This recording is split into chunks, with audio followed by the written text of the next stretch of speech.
The sky above Carvel was red, like an old wound that never healed. At the center of the great stone arena, a single human stood alone. Daniel Reyes did not look like a warrior to them. He was smaller than every being watching. His shoulders were narrow. His armor was thin and scratched, made for survival, not pride. His hands were bare, no claws, no fangs. No natural weapons. Around him, tens of thousands of alien spectators watched in silence. Their eyes glowed, shimmered, or reflected light in strange ways. Some were curious. Many were bored. Most were waiting to see him fail. This arena was not built for humans. It was built for the Graph, a species born on heavy worlds, their bodies shaped by crushing gravity and endless war.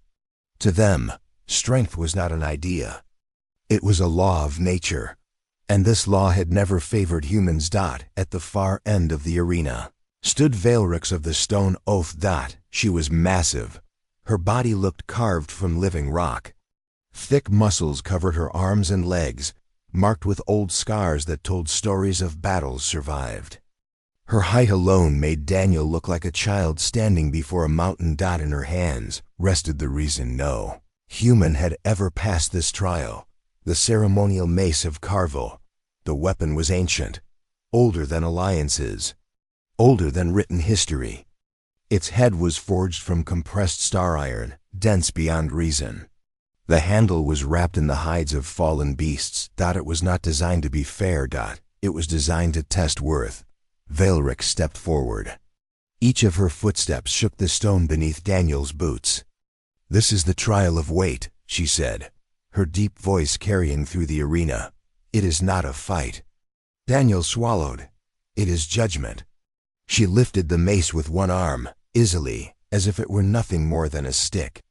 Light reflected off its dark surface, and Daniel felt his chest tighten just looking at it. "By Graph tradition," Veilrix continued, "the challenger must hold the trial weapon." Murmurs spread through the crowd. "They always drop it. Humans cannot endure our gravity. Why even allow this?" Veilrix stopped a few steps away from Daniel. She looked down at him, her expression unreadable. "If the weapon touches the ground," she said, "the challenger is declared unworthy." She paused. "And unworthy challengers do not leave this arena alive." Daniel's fingers twitched at his sides. The silence grew heavier than the weapon itself. Veilrix studied him closely now, not as an enemy, not even as a test subject, but as something fragile standing too close to a cliff. "You may withdraw," she said, quieter this time. "No dishonor will follow you. The stars already know humans are not built for this." Daniel looked up at her. Behind her, he could see banners showing ancient victories. Behind those banners were memories, human colonies burned, refugees scattered, warnings ignored. He thought of faces. "Names, graves with no bodies, I understand," Daniel said. Veilrix nodded once. She extended the mace toward him. The air felt thick, heavy, like the universe itself was watching. Daniel reached out. The handle was cold. For a brief moment, nothing happened. Then Veilrix let go. The full weight of the mace dropped into Daniel's hands. Pain exploded through his arms instantly. His shoulders screamed, his spine compressed. His knees bent as the force dragged him downward.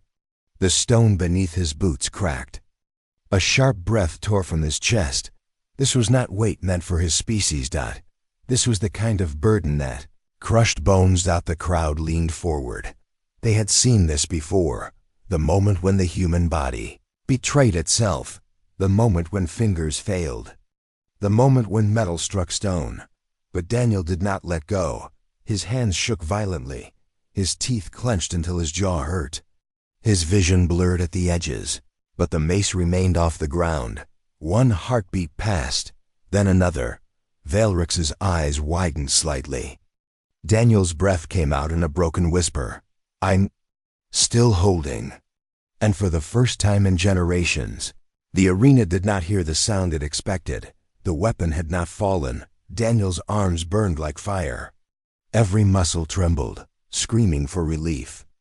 Sweat ran down his forehead and into his eyes. The mace felt like it was pulling him into the stone beneath his boots, dragging him into the ground. He gritted his teeth. He could feel his fingers slipping, his grip loosening, yet he would not let go. Not now. Not ever. He remembered Earth, the nights spent carrying wounded friends through rubble, the moments when people depended on him to survive, when letting go meant losing everything. He remembered dragging doors closed to hold back chaos, lifting weight far heavier than his own body, not in mass, but in meaning. And now, faced with this ancient weapon, Daniel realized the truth. Strength was not about size. It was about heart. Velrix watched him carefully. Her massive chest rose and fell with her slow, measured breaths, but her eyes were locked on him. She had never seen a human endure the mace before. Never. Her own species had failed countless times. Even the strongest Grath warriors had collapsed under its weight in less than a heartbeat. And yet, here he stood. His arms shook violently. His knees bent slightly.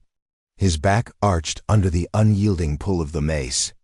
But he had not faltered. Around the arena, the crowd leaned forward. Some gasped, some whispered. Some dared not even breathe. The Grath had expected a show, a failure, a human crushed by inevitability. Instead, they were witnessing something impossible. Daniel's vision blurred. Pain lanced through his shoulders and radiated down his spine. Each heartbeat sent a jolt through his arms. His legs quivered like leaves in a storm. The metal of them. Mace felt alive in his hands, heavy not only in mass, but in history, in expectation, in every life that had failed this trial before him. Yet still, he held on. Velrix's deep voice cut through the silence. You know, human, this is more than strength. This is endurance. This is choice. Every creature before you has chosen to surrender. Every one. They could not stand. Daniel's lips were dry, but he found a whisper to answer. Then maybe I'm not like them. His voice was faint, almost lost in the vastness of the arena, but it carried more truth than all the stars combined. A sharp tremor ran through the mace.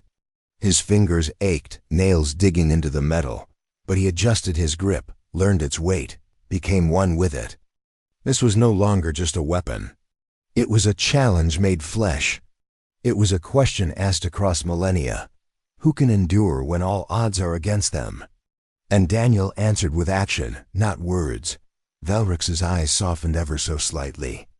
There was awe there now, mixed with disbelief. Humans had always been small, fragile, weak. Yet here was one who could stand against history itself. She could see it, the fire in his chest, the steady pulse that refused to break. Minutes passed. Or maybe hours. Time had become irrelevant. Pain and determination had merged into a single force within Daniel. He no longer felt the agony as a punishment. It was a signal, a reminder that he was alive, that he could endure more than anyone thought possible. He could feel every heartbeat, every muscle, every tendon singing in protest, yet refusing to surrender. He thought of the humans who had fallen in battles he could not remember.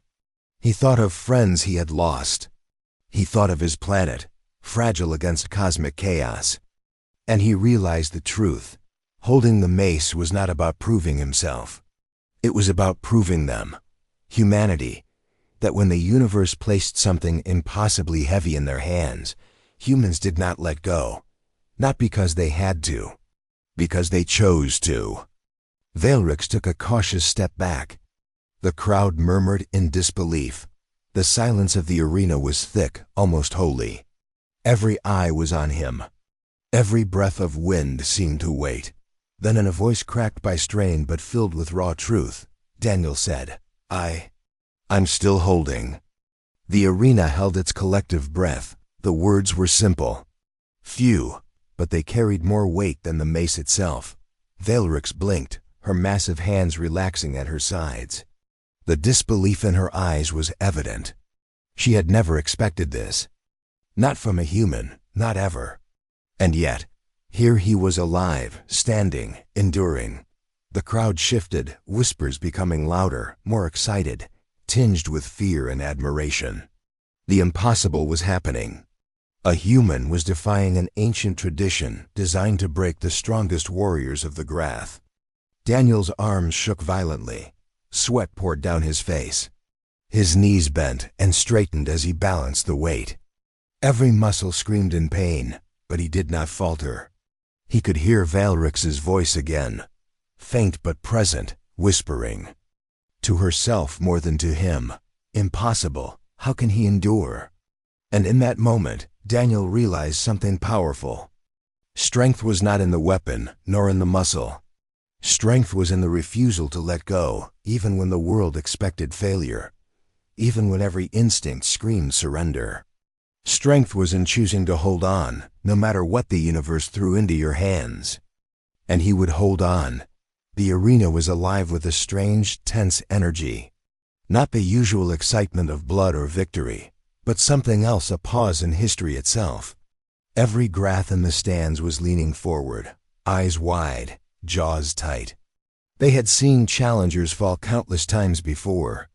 They had heard the tales of warriors crushed by the mace. But this human, this fragile, small, thin human, had defied expectation. Velrix stepped closer. Her massive shadow stretched over Daniel like a dark cloud, yet there was a strange softness in her eyes now. She had extended the mace expecting him to falter immediately. And yet, he did not. His arms shook violently, sweat pouring down his face, but the weapon had not touched the ground. Not once, not a single moment. She knelt before him. Gasps echoed through the crowd. It was unthinkable. No Grath had ever knelt before a challenger, let alone a human. The gesture alone broke centuries of tradition. It was forbidden, almost sacrilegious. But Valrix did it anyway. You hold it, she said, her voice trembling. No one else has ever held it this long. Not in 100 cycles. Not in 1,000, never. Daniel's breath was ragged. Every inhale burned. Every exhale felt like it might tear his lungs apart. He tried to steady himself. He could feel the burning in his arms, in his back, in his legs, a pain that was beyond description. Yet, through all that pain, there was a strange clarity. He was not just holding a weapon.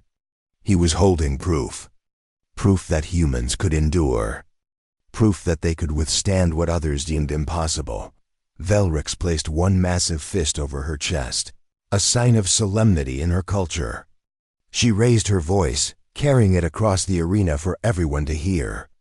By the old code, by the ancient traditions of the Grath, any who hold the trial weapon beyond the first breath are no longer mere challengers. They are chosen. The crowd erupted in disbelief. Elders muttered in shocked voices. This cannot be. It is forbidden. A human cannot be chosen. Valrix ignored them. She stood tall, placing the massive mace carefully on the ground before Daniel, a gesture of trust and recognition. Chosen, she repeated. Not by strength alone, but by endurance, by heart, by refusal to let go when everything, every law, every expectation, screams surrender. Daniel's hands shook as he let the weapon rest for a moment. Every muscle in his body throbbed in pain, but he felt something shift inside him. A warmth, a quiet pride that he had never known. Humans were always underestimated. Small, weak, fragile. That was how the universe had always seen them. And yet here he stood, a living example that heart could outweigh gravity, determination could defy expectation, and courage could rewrite tradition. He looked up at Valrix. I didn't expect to be chosen, he whispered. Valrix smiled faintly. It was a rare sight, a Grath smile, soft and genuine. Neither did I, she admitted. I gave you mercy. I thought you would drop it immediately. I thought I would watch history repeat itself, but you gave me truth instead. Daniel's vision blurred as sweat mixed with exhaustion. He had endured the impossible, not for glory, not for himself, but because he had refused to fail. And now the ancient graph tradition, unbroken for centuries, had bent around him. The elders whispered among themselves. Some shook their heads. Some clenched fists in anger. It is against law, one said. It cannot be. A human cannot be chosen. Veilrix raised her massive hand, silencing them. Law is written by those who enforce it, but tradition is tested by those who endure it. And he has endured. Daniel straightened as much as his aching body allowed. His arms still trembled, but his mind was steady. He had faced death, pain, and expectation. He had stood where no human had ever stood. And now, the graph could not ignore him. They could not erase what they had witnessed. A murmur ran through the crowd. Respect, fear, all mixed together. Even some of the harshest elders looked upon him with something approaching reverence. Veilrix placed a hand on his shoulder. By tradition, you are bound to us now. Not by choice, not by law, but because you held on when no one thought you could. Because you endured. Daniel's chest swelled. Not with pride in himself, but with pride in what humans could be. Small, fragile, underestimated, yet capable of bearing what the universe thinks impossible. For the first time in his life, Daniel felt truly seen. And in that quiet moment, surrounded by thousands of alien eyes, he realized something that no weapon, no trial, no pain could ever teach him before. Humans were not defined by size, nor by strength, nor by fear. Humans were defined by their will. And their will could change worlds. The mace rested between them, a silent witness to history rewritten. And Daniel knew that nothing, no tradition, no expectation, no force in the universe could make him let go again. The high circle rose from their seats like a storm ready to break. Tall elders draped in ceremonial robes, their eyes sharp and cold, stared down at Daniel. Whispers turned into murmurs, murmurs into sharp voices. This is unacceptable, one elder hissed. He is a human, fragile, weak, short-lived. He cannot bear the mantle of our traditions. Veilrix stood beside Daniel, towering over him but not blocking him. Her massive hands rested lightly on the mace. He has borne what none of you dared attempt, she said, her voice carrying over the crowd. He has endured the trial weapon when the strongest of Grath could not. Another elder sneered. Endurance is not strength. Pain is meaningless if the body cannot last. He will break, and when he does, it will bring dishonor to all of us. Daniel's chest heaved as he listened. His arms still throbbed. His body still ached from holding the mace, but a calm washed over him. He straightened his back, meeting the gaze of the high circle. I will not break, he said quietly. The words were simple, but each one carried the weight of all humans who had ever been underestimated. Not because I have to. Not because you expect me to, but because I choose to hold on. Veilrix's eyes softened. Even she had never seen such clarity in a human. Most of their species survived by instinct, by brute force, by numbers. Humans, they endured through choice, through heart, through will. The eldest elder, his face lined with centuries of command, stepped forward. Then prove it. If you are truly chosen, you will accept a new challenge. One that tests more than mere endurance. One that tests loyalty, wisdom, and courage. Daniel swallowed, but his hands did not tremble this time. The agony in his muscles was still there, but it had become a memory he could endure.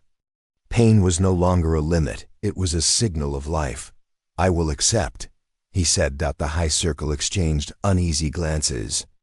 No human had ever spoken like this in Carvel. No human had ever stood with such certainty. And yet, here he was.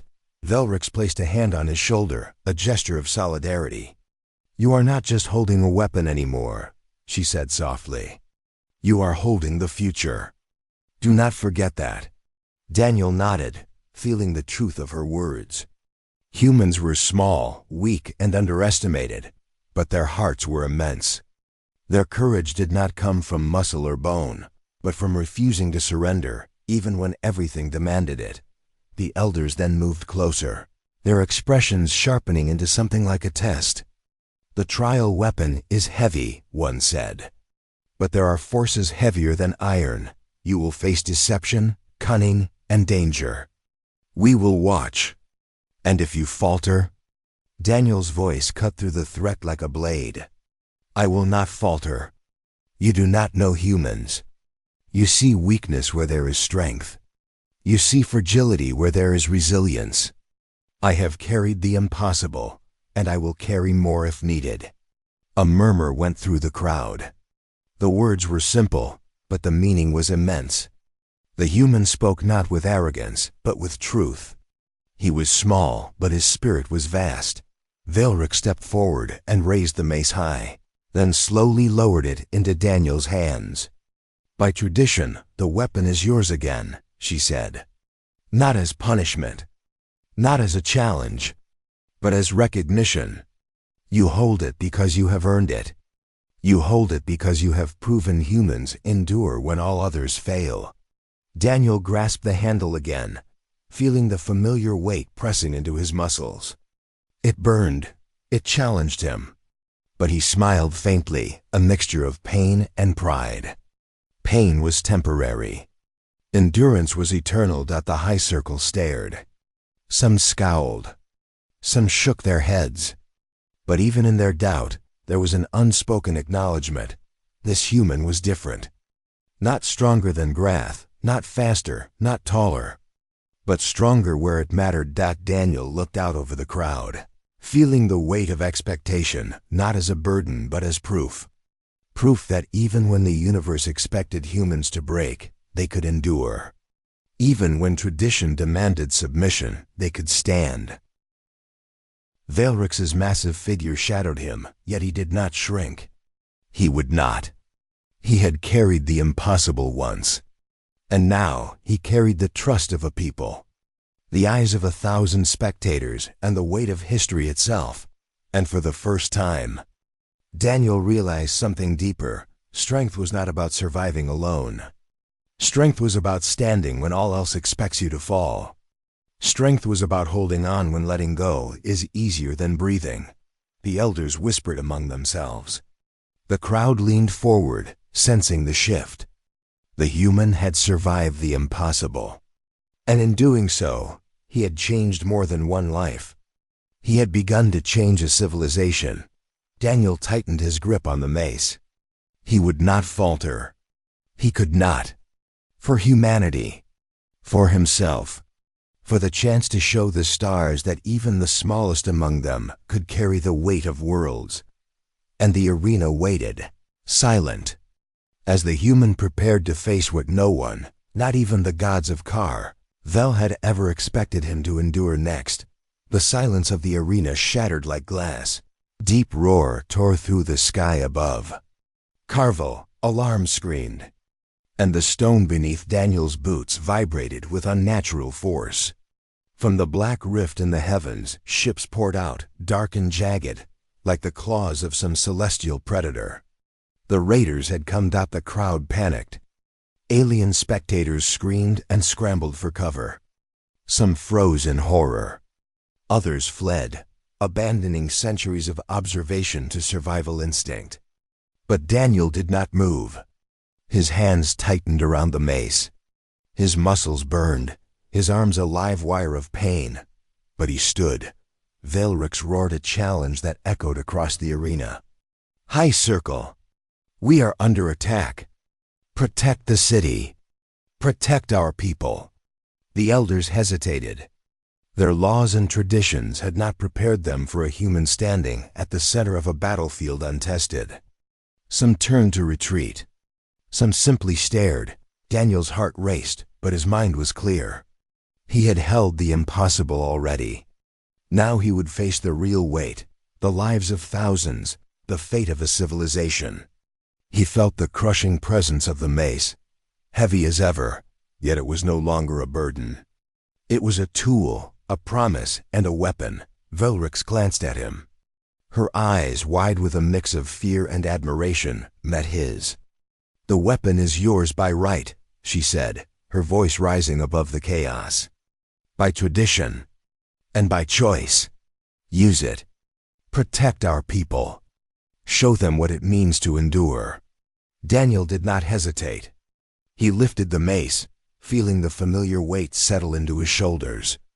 Pain lanced through every muscle, but it was no longer agony, it was focused resolve, and purpose. The first wave of raiders struck the outer walls.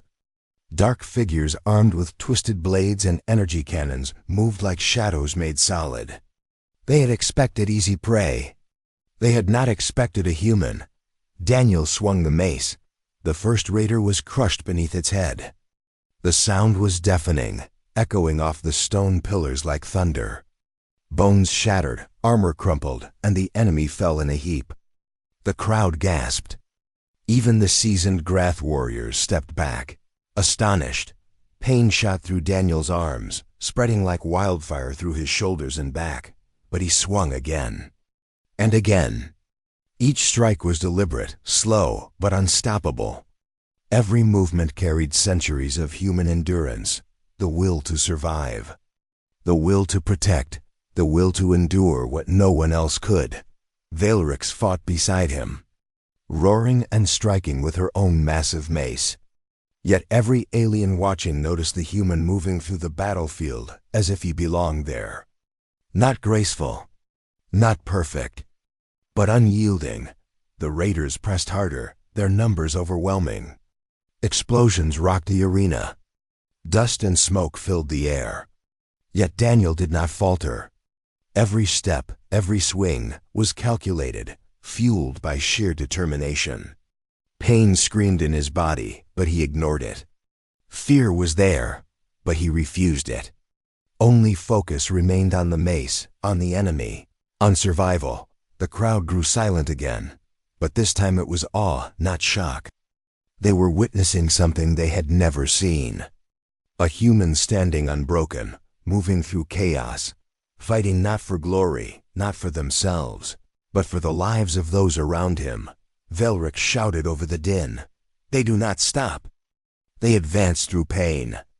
And Daniel knew she was right.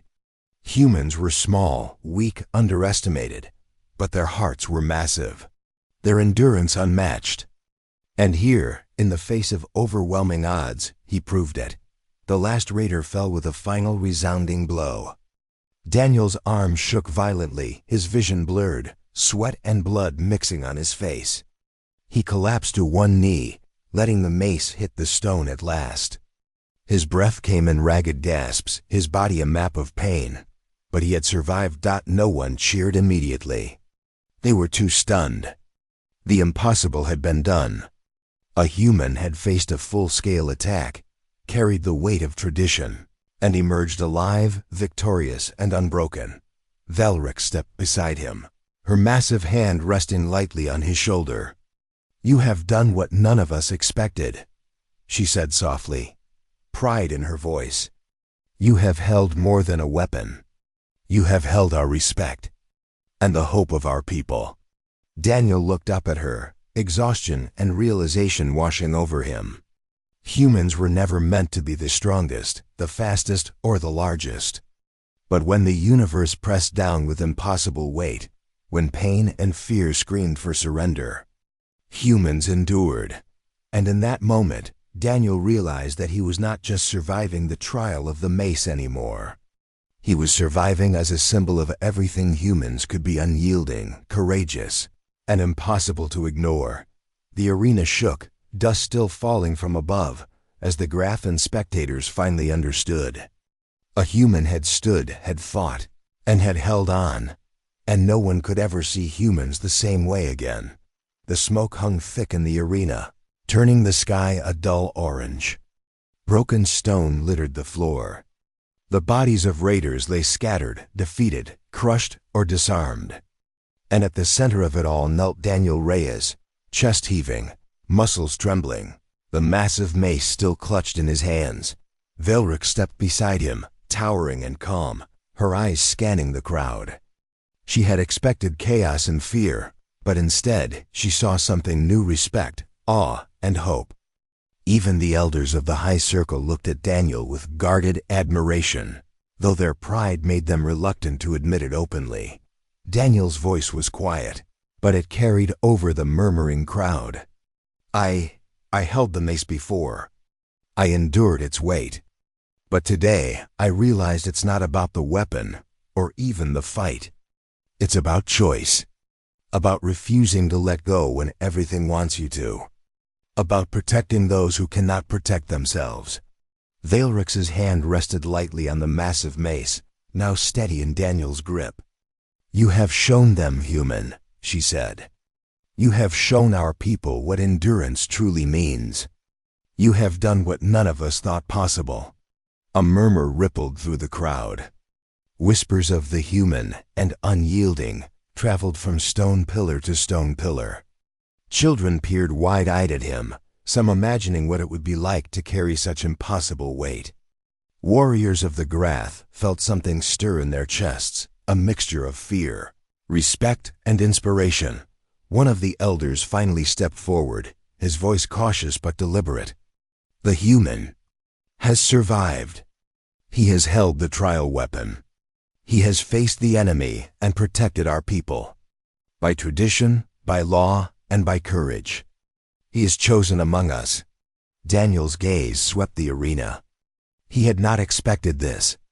The weight of the mace was still heavy, but the weight of recognition, of responsibility, pressed even harder. He had proven humans could endure. He had proven that even those underestimated by the galaxy could carry the impossible. Valrix smiled faintly, a rare expression for her species. "This is no longer a test," she said. "This is not mercy. This is acknowledgement. You have earned it. And in our history, the human who holds the trial weapon becomes a symbol of courage, of endurance, and of hope."